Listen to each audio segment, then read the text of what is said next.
Hey there, my friend. It's Dr. A from the Fit Father Project and the Fit Mother Project, and I get asked by men and women all the time, Dr. A, how do I shrink my stomach? I just feel like I have a huge stomach. I'm constantly overeating. Is it possible to shrink my stomach? What kind of things should I do? And in this video, we're going to talk about that. We're going to talk a little bit about the anatomy of how the stomach and how it influences hunger. We're going to talk about some of the actual surgical options that people do. And we're going to give you our recommendations on how you can actually shrink your stomach, quotation marks as you're going to see in this video, and some recommendations on how that might help you lose weight and feel more energetic and all that good stuff. So I know you're going to learn a ton in this video. Get out your pen and paper, take some notes, and let's dive on in.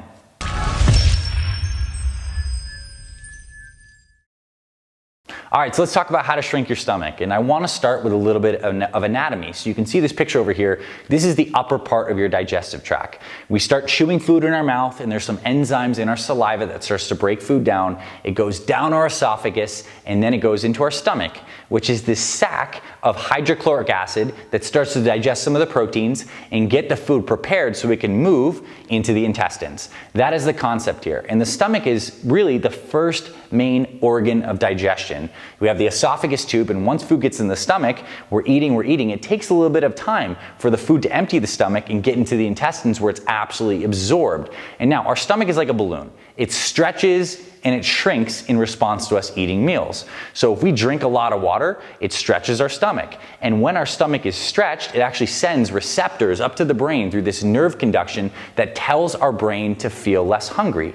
Stomach stretching means our brain is less hungry. And this is a stretch reflex in the stomach. And as the stomach starts to shrink, it actually starts to release more hormones that stimulate hunger. And there's a hormone called ghrelin that's secreted when the stomach shrinks back down. So this expansion gives our brains the signal that we're full, and then the shrinking gives our brains this signal that we are hungry. And this happens on cycles throughout the day. And actually these cycles that are done, these hunger cycles, are actually kind of synced up to how frequently you eat. The more frequently you eat, the more stretching and collapsing, the more frequently your body is releasing the hormone ghrelin that makes you hungry. So guess what? People who eat 6 small meals a day get hungry 6 times a day. People who intermittent fast and eat 1 to 2 meals per day, over time only get hungry 1 to 2 times per day. So this pattern of the shrinking and the collapsing of the stomach is actually entrained by our behaviors and our meal timing. So this is my first suggestion for you. Is if you're interested in shrinking your stomach, if you will, I would say to eat a little bit less frequently. And here are 2 common meal timing setups I might recommend. The first one is intermittent fasting, which is essentially skipping your breakfast, and you might have that first meal around noon, a small snack around 3, and dinner around 6 or 7. You're collapsing your meals into like a 7 to 8 hour window. Works incredibly well for weight loss. And guess what's happening? During those hours when you're sleeping and during that first half of the day up until your first meal, you're drinking water, you may be having your coffee or your teas, but you're not slamming it with food, so your stomach is not stretching and contracting, and you're not gonna have as much hunger signaling. The second meal timing setup is you do love breakfast, totally fine, you don't have to intermittent fast, is to have breakfast at 8, lunch at noon, a snack at 3, dinner at 7. You're roughly eating 4 meals, spaced roughly every 4 hours. It's simple, it's less extreme than 6 meals a day, but you're still gonna stay full, and this is a really good concept. So your stomach can expand and shrink, but by not eating, it's not like your stomach is gonna gradually shrivel up over time. It's just that your hunger signaling with ghrelin is not gonna be as active all the time, and this is a key point.